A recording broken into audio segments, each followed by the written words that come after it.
belakangan ini kerana mungkin keadaan ekonomi yang agak menekan, yang menjadikan mungkin setengah-setengah bayaran mungkin tertunda atau tertunggak daripada peminjam yang membayar sama ada hutang kereta ataupun hutang rumah.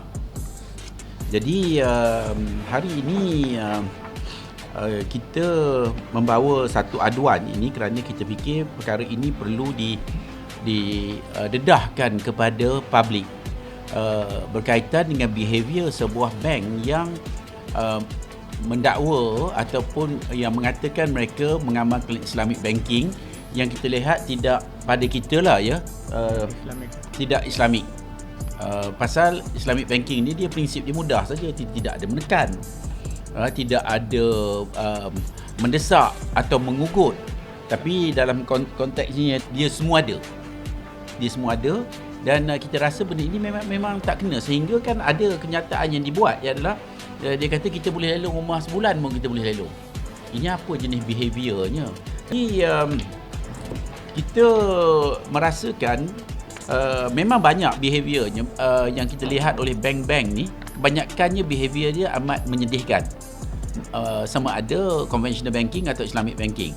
Tapi mungkin conventional banking itu kita tak touch sangat hari ini pasal kita melihat daripada sudut Islamik ya, yang mendakwa diri mereka Islamik, yang mendapat manfaat daripada kegiatan ekonomi dari pinjaman Islamik, yang mereka kita lihat mengambil kesempatan pula menekan dan mengugut yang merupakan bukanlah behavior yang boleh diterimakan dalam syariat Islam ya. Jadi dalam kes ini ya, kita lihat terdapat beberapa perkara. Satu, kaedah SOP dia, lepas tu etika dia, beberapa perkara yang kita rasa amat tidak berpatutan atau bersesuaian ya. Jadi hari ini juga sebenarnya PC ini selain dari dibawa oleh PPRM, ia juga dibawa oleh Movement of Justice, Peace and Humanity bersama Movement of Monetary Justice. Pasal kita lihat hari ini bank kata ikut syarat. Jadi kalau dah tertanda tangan, contohnya setengah-setengah orang mungkin tak baca juga semua. Jadi dah ikut syarat, jadi kena aje lah. Jadi tak adil ke apa benda ke, dia nak cas suka hati ke, ikut suka hati dia je. Macam mana sistem hari ini yang kita lihat menekan pengguna yang tidak seharusnya berlaku. Patutnya bank ni dia lebih menolong. Okey, apa masalah? Macam AK fikir kata, okey ada masalah, boleh kita cuba panjangkan tempoh bayaran. Bukannya you kena bayar cepat, kalau tidak kita nak lelong. Jadi kita lihat benda ini bukan merupakan amalan yang baik lah. Dan sebelum ini pun banyak kes-kes yang kita tengok kadang-kadang bank ni dia, bukan semua, tapi banyak bank-bank ni yang jenis-jenis tak masuk akal. Walaupun EPF ada 3-4 bulan lagi boleh keluar, tak apa kita lelong dulu. Ada juga macam tu. Jadi dia tidak ada perasaan ya. Jadi benda-benda seperti ini kita rasa cukup menyedihkan kita ya. Di mana bank-bank hari ini tidak lagi ataupun tidak langsung hendak merujuk kepada unsur-unsur kemanusiaan ataupun justice of apa dikata orang practice in this monetary issue. Jadi pelik lah, maknanya dia tidak fikir, tidak dengar apa benda masalah orang, dia tak dengar, dia tak ada nak buat kerja dia. Jadi ini yang kita amat sedih melihat perangai bank-bank ini yang macam tak ada hati. Tapi dia lupa bila dia keluar, dia bukan bekerja di bank lagi. Dan satu hari mereka akan merasai, saya yakin Allah akan menunjukkan keadilan yang jelas dalam perkara seperti ini. Dan mereka akan tanggung ya. Kalau kita buat tak betul, kita akan dapat ya. Jadi yang paling penting, kita tidak mahu unsur ataupun Islamic banking ini gagal disebabkan pelaksanaannya salah. Jadi akhirnya Islamic banking juga yang tak betul, sedangkan Islamic practice cukup komplit. Dalam konteks Malaysia hari ini, financing atau pembiayaan maupun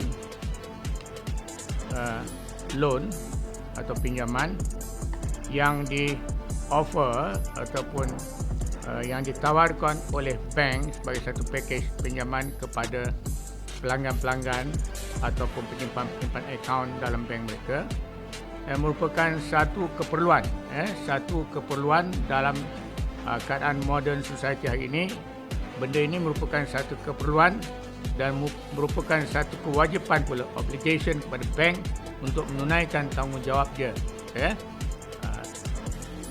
berhubung dengan kehidupan sosial.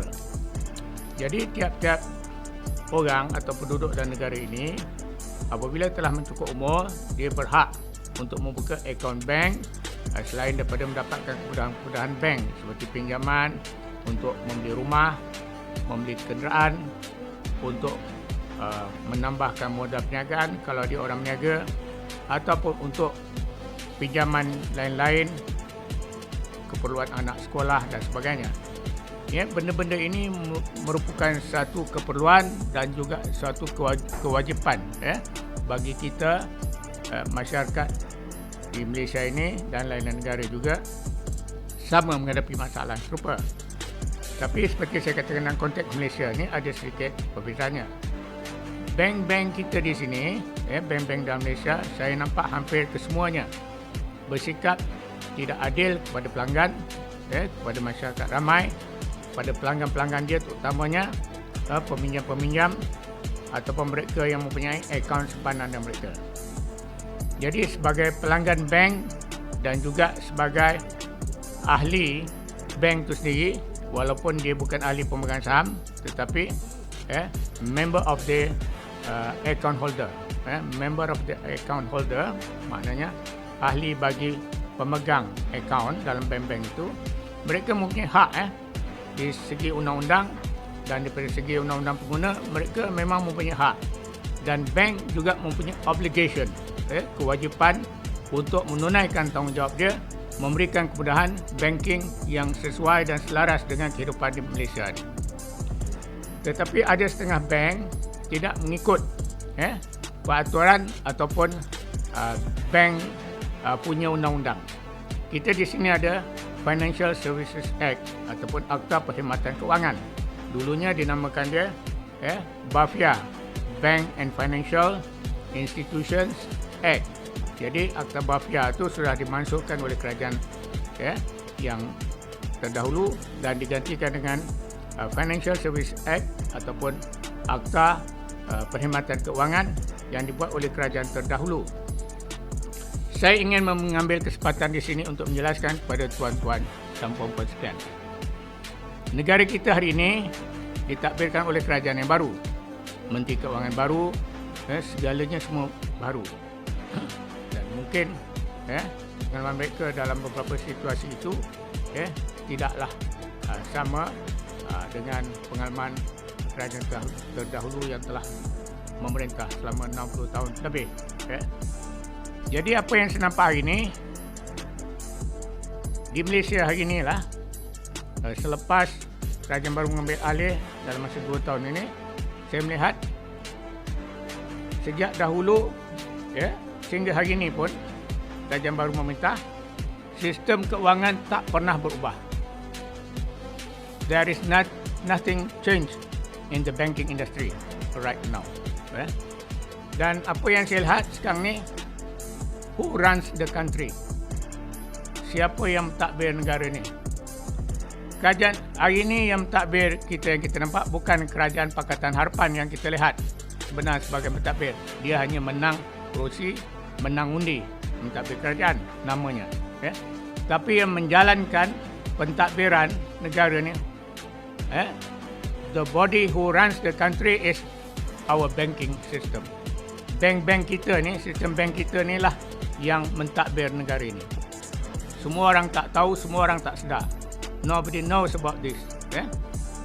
Saya melihat dari segi kacamata undang-undang, sebagai seorang pakar undang-undang dalam bidang komersial, saya adalah profesor undang-undang juga.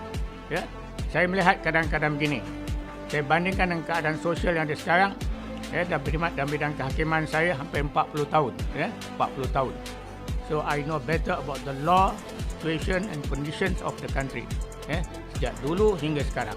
Jadi saya berani katakan, secara terbuka di sini, iaitu sistem bank kita yang ada sekarang ini sangat lemah. Bank bersandarkan kepada agreement atau perjanjian yang dibuat oleh pelanggan dia, untuk sesuatu transaksi pinjaman.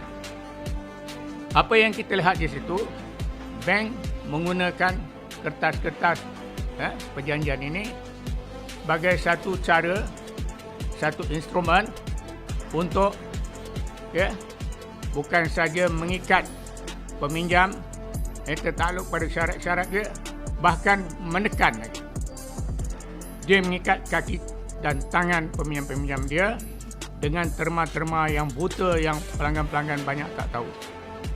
Dan ada juga setengah bank memain macam-macam cara tarik tali, dan ada yang bersandiwara dalam hal-hal pinjam-meminjam, dan ada yang berlagak sama macam ceriti haram, macam Along.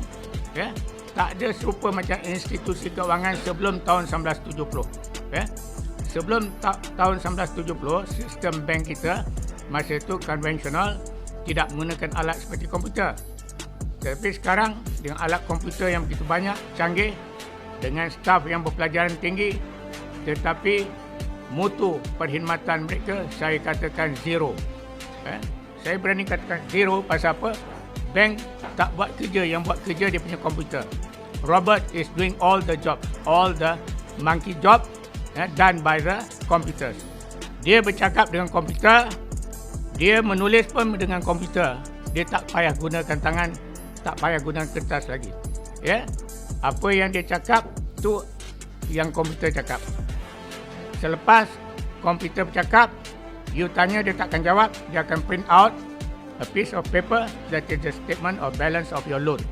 Jadi dia akan tunjuk pada anda ambil lah, bawa balik. So you have to commit by this statement.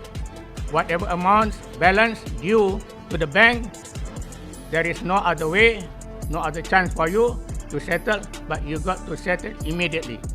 Dia bagi tempoh dalam beberapa hari saja, so selesai.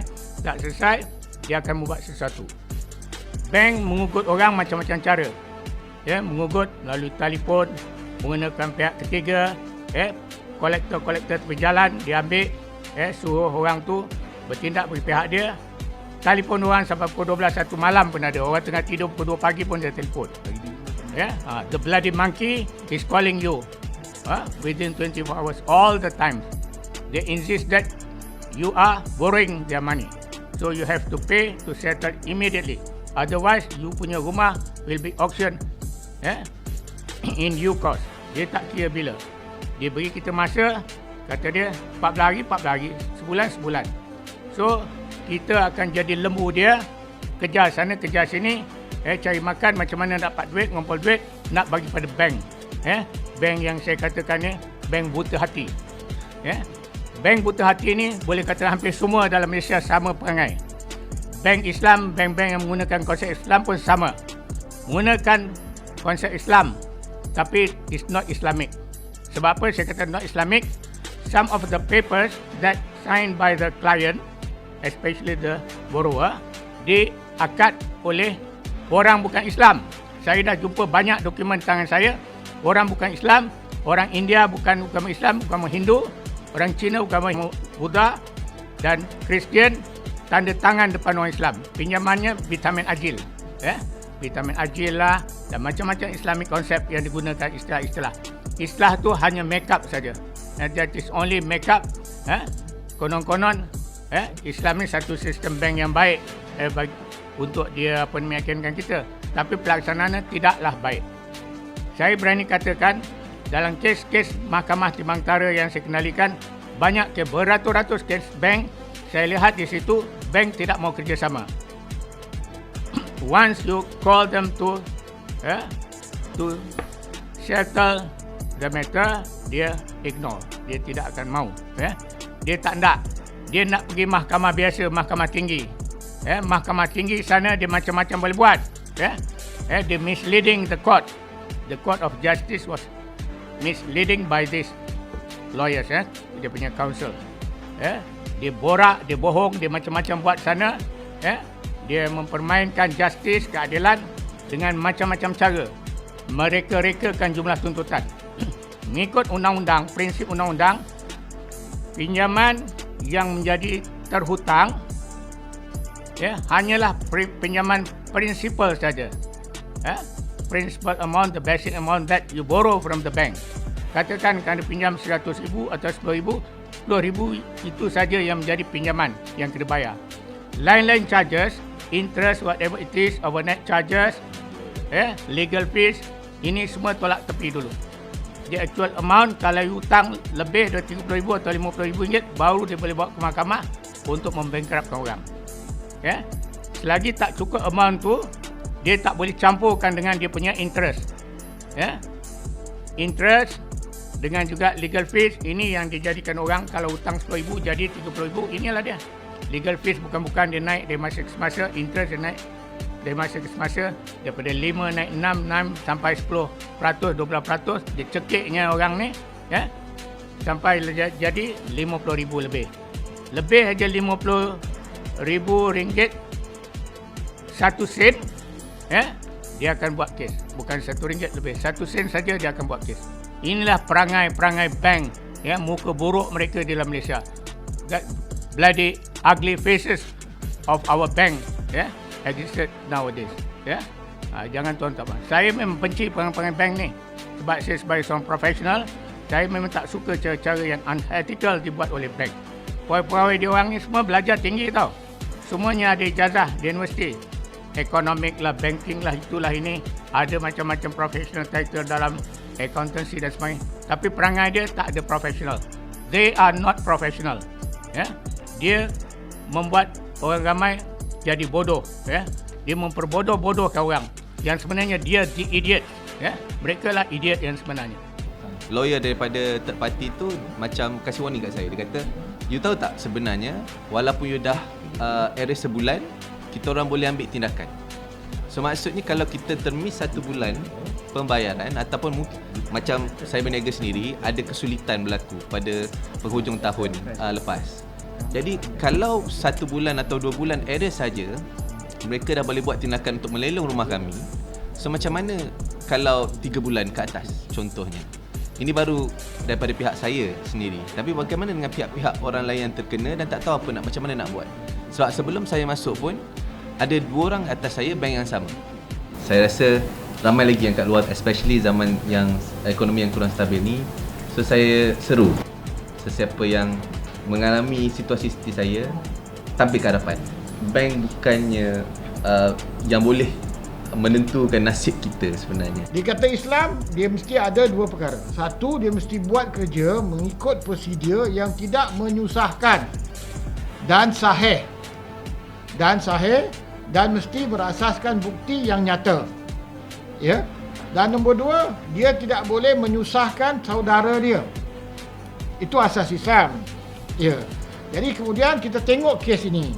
Kes ini ada satu hamba Allah, saudara kita telah membuat satu pembelian yang pembelian dia masa dia beli properti itu bernilai kira-kira 1.3 juta. Kemudian tu bank telah menjual balik kira-kira 3.2 juta. Kemudian tu properti ini pembayaran telah dibuat kira-kira 4 tahun. Jadi sampai mengikut apa yang saya difahamkan dalam cerita tuntutan, bila kita kata satu-satu tuntutan itu mesti didapati sahih. Orang yang dituntut mesti diberi peluang untuk menjawab sama ada tuntutan itu sahih.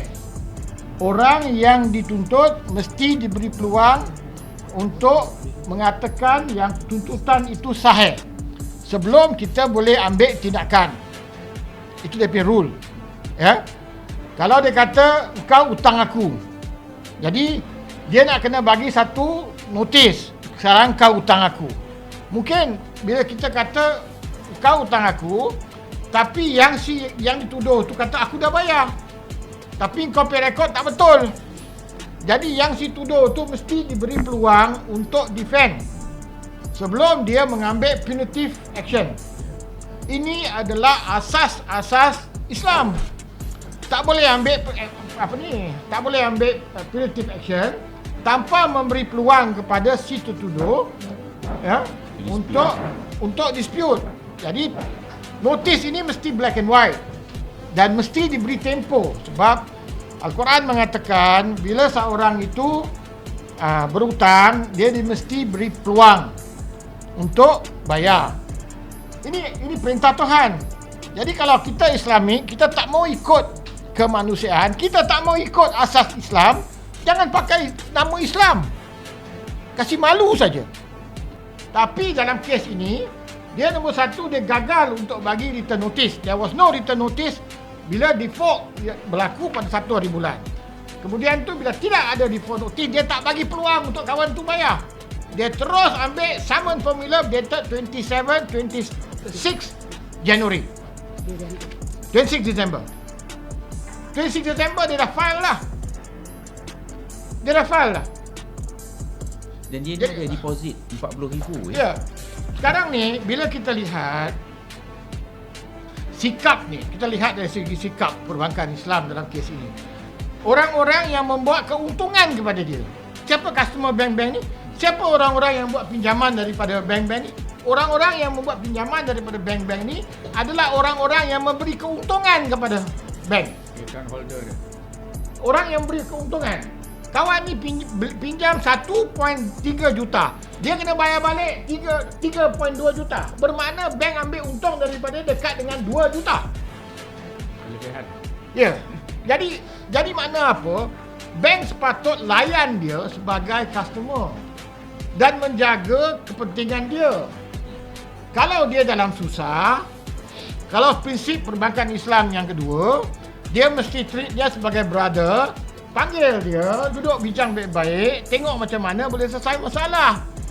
Itu kalau kita bercakap bukan saja dalam disiplin Islam, tetapi kalau kita banding behavior bank-bank, pegawai-pegawai bank di luar negara. Tengok macam mana bank-bank di Singapura, bank-bank di Hong Kong, bank-bank di Eropah. Cara macam mana diorang jaga customer. Customer susah, bukan dia pergi sebat. Yang kelakuan macam tu cuma kat mana? Kat Amerika. Yahudi. Itu kelakuan macam tu. Kalau di Eropah, kalau di Singapura, kalau di Hong Kong, kalau di Jepun, England bagus. kalau di England, mereka akan bercakap. Dia jaga pelanggan.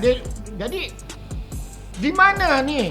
Bila dikata Islam mesti ada ihsan. Mesti ada belas. Islam itu bukan hanya mesti ada belas. Jadi kita balik kepada ni. Adakah bank ni mengikut dasar-dasar Islam? Adakah bank ini mengikut dasar-dasar Islam? Jika bank-bank ini tidak mengikut dasar-dasar Islam, siapa yang patut pantau mereka untuk menjaga pastikan mereka mengikut dasar-dasar Islam? Sebab benda macam ni dah berlaku begitu banyak. Nampaknya pemantauan untuk ikut dasar-dasar Islam nampaknya begitu lemah. Ya? Jadi ini kes clear cut di mana menggunakan nama Islam tetapi berkelakuan lebih buruk daripada conventional banks. What is this? Ini bukan dasar Islam. Saya nak minta panel penasihat syariah bank terbabit jawab. Ini apa? Kita ada dalam bank-bank ini ada panel penasihat syariah. Apa ini buat? Mereka bertanggungjawab di depan Allah Subhanahu Wa Taala untuk memastikan bank itu bertindak mengikut syariah. Syariah bermaksud apa? Syariah itu bermaksud membuat kerja dengan cara yang mengikut peraturan dan hemah dan kebaikan. Itu maksud syariah. Syariah bertanggungjawab memastikan bank-bank itu mengikut dasar-dasar syariah. Ini jelas dalam IBSA. Jadi kalau dia langgar, dia tak ikut, dia boleh disaman dengan penalti yang begitu tinggi. Ini tanggungjawab panel syariah. Jadi panel syariah mesti jawab kenapa bank bersikap demikian, bukan saja CEO tu. Jadi saya sekarang dengan ini mengemukakan dua perkara. Satu, adakah bank terbabit mengikut dasar-dasar syariah? Nombor satu. Nombor dua, adakah panel syariah bank terbabit menjalankan tugas mereka mengikut Akta Islamic Financial Services Act dan mengikut amanah yang telah ada di bahu mereka yang mereka mesti jawab di padang mahsyar. Islamic banking ini, bank Islam. Ya, di Malaysia ni saya tengok mula-mula dulu kerajaan buat satu saja bank Islam. Bank Islam yang ada ni Bank Islam Malaysia, satu saja. Itu special bank yang mana undang-undang dia hanya memberi kuasa kepada satu bank juga, supalah insurans. Insurans takaful tu bermula satu. Sekarang ni bank Islam sudah jadi berpuluh-puluh, yang takaful pun dah terkabur dah, macam-macam lah. Dah terjadi berterabur, dah terlampau banyak sangat, daripada takaful dia ada terkabur. Jadi dia orang ni nampak macam mempersenda-sendakan sistem Islamic banking ataupun Islamic financing ni dengan berbagai-bagai cara dan helah. Saya ingin menasihat kepada kerajaan Malaysia, terutamanya Menteri Keuangan dan ahli-ahli parlimen supaya membawa usul di parlimen supaya semua bank-bank yang menggunakan nama Islamic Bank ni dibatalkan. Ditarik balik lesen, dibatalkan kerana tidak mengikut, tak patuh kepada terma-terma syariah. Satu bank saja yang pada mulanya Bank Islam Malaysia, yang itu saja kita boleh kekalkan. Takkan semua sekali jadi Bank Islam. Jadi saya tengok sekarang Bank Islam yang ada sendiri pun sudah terikut-ikut dengan cara bank-bank lain, bank-bank konvensional yang mempunyai Bank Islam. Dia ada 2 lesen. Tengoklah mana-mana bank ada 2 lesen. Bank konvensional situ manager dia sama. Kalau China lah manager dia, India lah. Yang sebelah dia satu bank, lagi satu panggil Islamic Bank, Bank Islam. Bank Islam ni dengan bank konvensional, dua-dua bank tu manager satu. Kadang manager di China, India, orang Kristian, orang macam-macam. Kadang-kadang Melayu. Patutnya bank Islam ni pengurus dia mestilah orang Islam. Orang Melayu menguruskan, tahu sistem dan terma bank dan tahu sedikit sebanyak tentang hukum hakam. Ini tak ada. Sesiapa pun boleh jadi manager bank, sesiapa boleh jadi pegawai bank walaupun bank tu bank Islam, dan boleh memberi pinjaman dengan tidak berakad. Dia kata berakad, kita tengok siapa yang sign, Ramasamy sign, siapa yang sign, Tan Kun Chai sign. Jadi ini apa ini? Islamic apa yang dia orang pakai? Saya pun tak faham. Kalau kita kata Islamic Bank di negara Arab, dah tentulah orang Arab, Islam. Tapi di Malaysia ni lain. Di Thailand pun ada bank Islam tau. Tapi saya tengok sendiri bank Islam di Thailand, pekerja dia, manager dan semuanya orang Islam. Orang Siam beragama Islam, orang Melayu Islam, di selatan Thai kebanyakan. Dia juga memberi pinjaman cara Islamik dan dia tulis itu bank Islam. Kenapa bank dia semua Islam, ada akad, ada apa juga dari segi pinjaman, semua orang Islam. Dia tak ada letak orang Cina, orang India atau orang Buddha ataupun orang Siam pure punya jadi pegawai untuk attend apa kes-kes berkenaan pinjaman Islam. Dia tak buat. Di sini kita nampak kita ni malu besar lah. Kita sini ada pula panel syariah. Buat apa panel syariah tu kalau tidak menjaga hukum hakam dalam sistem perbankan kita yang ada, perbankan Islam. Dia apa makan tidur aja ambil gaji ke? Jangan marah saya cakap macam ni, tapi saya kata ni betul, saya percaya.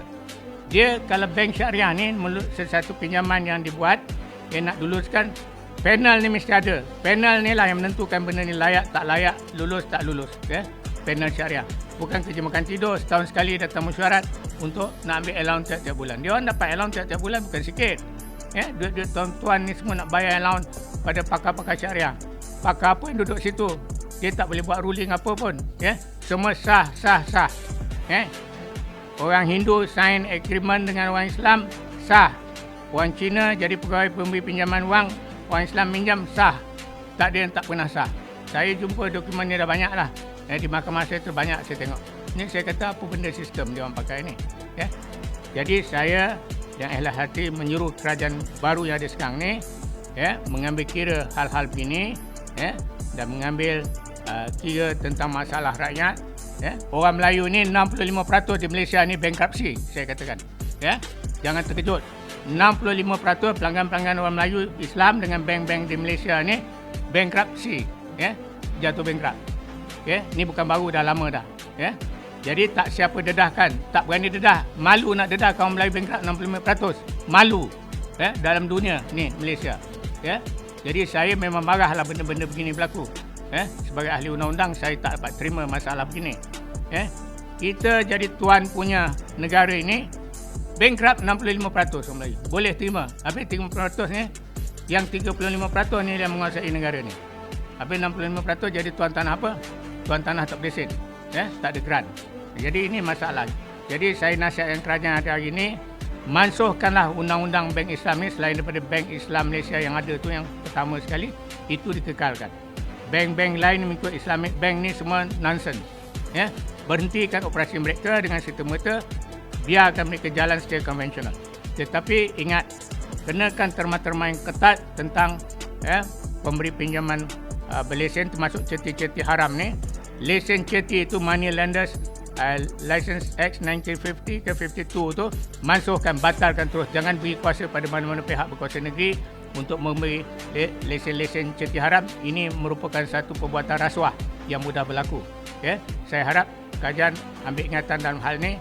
Ini desakan saya sebagai ahli undang-undang dan berkhidmat dalam bidang kehakiman Timur Tengah ini 40 tahun. Saya memang memandang serius perkara ni dan saya harap sesuatu perkara, satu langkah yang tegas mesti dibuat.